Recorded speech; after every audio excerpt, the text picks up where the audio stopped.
Cricket കളിക്കാൻ വേണ്ടി ഇങ്ങനെ പോയപ്പോൾ കസിൻസിൻ്റെ ഒപ്പം പോയപ്പോൾ തറവാടിന്റെ അവിടെ ഉള്ളൊരു ചെറിയ കോർട്ടില് ബാഡ്മിന്റൺ കളിച്ചോണ്ടിരിക്കുന്നു. ചെറിയ കുട്ടി സ്കൂൾ യൂണിഫോമില് വൈറ്റ് കളർ ഷർട്ടും ഒരു മെറൂൺ കളർ പാവാടയും ഒരു കണ്ണടയൊക്കെ വെച്ച് ഒരു പെൺകുട്ടി. യെസ്.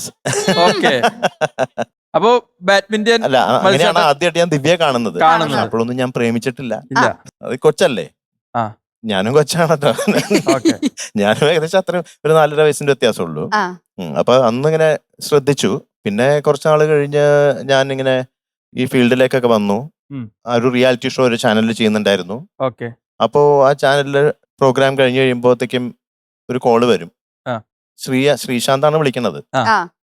ആ സംസാരിക്കുന്നതിന്റെ കൂട്ടത്തില് അതിന്റെ അഭിപ്രായമൊക്കെ പറയും. ഇന്ന് നന്നായിരുന്നു കേട്ടോ ചേട്ടാ, ആ പാട്ട് നന്നായിരുന്നു, അത് നന്നായിരുന്നു എന്നൊക്കെ പറയും. അതിന്റെ കൂട്ടത്തിൽ ഒരാൾക്കും കൂടി ഫോൺ കൊടുക്കും, ദിവ്യയ്ക്കും കൂടി. ചേച്ചിക്ക് കൊടുക്കാന്ന് പറഞ്ഞു കൊടുക്കും. അങ്ങനെ ചേച്ചിയുടെ അഭിപ്രായം കേൾക്കും. അങ്ങനെ ആയി ആ ഷോ കഴിയാൻ കാത്തിരിക്കും ഇവരുടെ കോള് വരാൻ വേണ്ടി, അഭിപ്രായം കേൾക്കാൻ. പിന്നെ ശ്രീ സംസാരിക്കും, അതിന് ദിവ്യയുടെ കൊടുക്കും. അതൊരു ശീലമായി മാറി.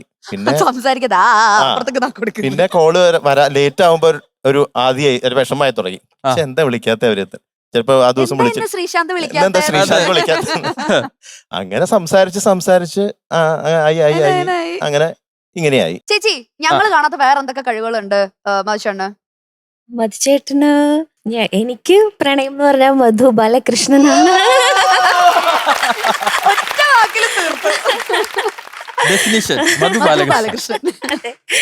തീർച്ചയായിട്ടും. എന്താ പറയാ, അൻപോട് വാലന്റൈൻ എന്നാണല്ലോ ഈ പ്രോഗ്രാമിന്റെ പേര് തന്നെ. അൻപോട് മധു ബാലകൃഷ്ണൻ.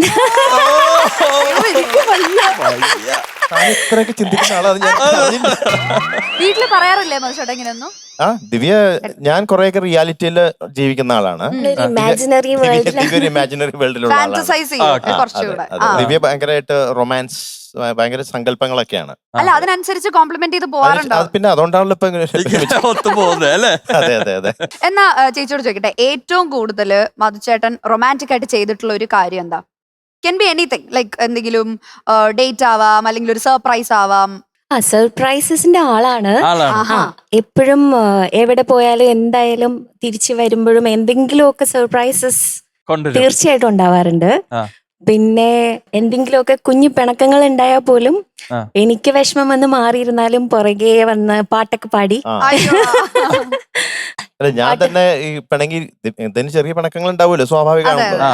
പിണങ്ങി കഴിഞ്ഞാൽ ദിവ്യ ഇങ്ങനെ മുഖം പൊറിപ്പിച്ചിരിക്കും. അതെനിക്ക് ഭയങ്കര ദേഷ്യ. പെട്ടെന്ന് ഇങ്ങനെ ഇരിക്കുമ്പോ എന്താന്ന് ചോദിച്ചാലും പറയടോ, എന്താ കാര്യം പറ, എന്താ പ്രശ്നം എന്താന്ന് പറഞ്ഞാൽ ഒന്നും മിണ്ടൂല. എന്തെങ്കിലും ചെറിയ കാര്യമായിരിക്കും. അതെ.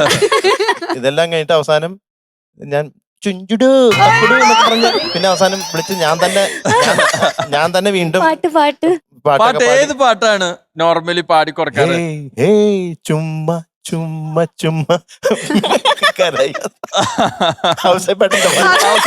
പാട്ട്. ഇനി എന്തിനാണു പിണക്കം, എല്ലാം മറക്കാമേടോ എന്ന് പറഞ്ഞ പാട്ട്.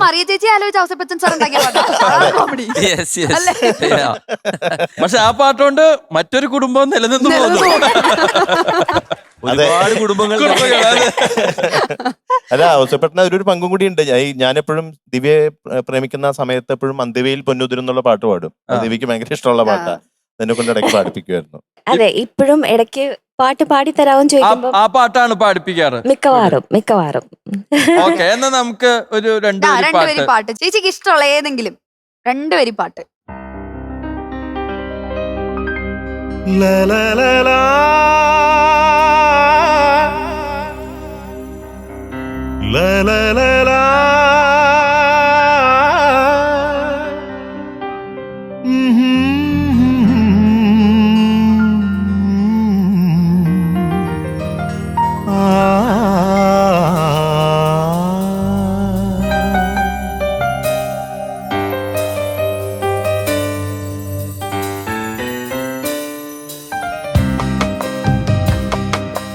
അന്തിവയിൽ പൊന്നുതിരും ഏതൻ സ്വപ്നവുമായി വെള്ളിമുകിൽ പൂവണിയും അഞ്ജന താഴ്വരയിൽ കണിമഞ്ഞു മൂടുമീ നവരംഗ സന്ധ്യയിൽ അരികേ മധുചന്ദ്രബിംബമേ അന്തിവയിൽ പൊന്നുതിരും ഏതൻ സ്വപ്നവുമാ വെള്ളിമുകിൽ പൂവണിയും അഞ്ജന താഴ്വരയിൽ വീണ്ടും സാറിന്റെ പാട്ട്. അതെ അതെ എന്റെ പാട്ടല്ല മകന് ഞാൻ പറയുന്നത് ആ, പ്രണയത്തിന്റെ ശക്തി കണ്ടോ? അതെ തൊട്ടടുത്ത ആള് വന്നപ്പോൾ എന്തൊരു സ്വീറ്റ് ആൻഡ് ഫീൽ ആയിരുന്നു ആ പാടിയത്. Oh beautiful, awesome. Thank you ആസപ്പെട്ട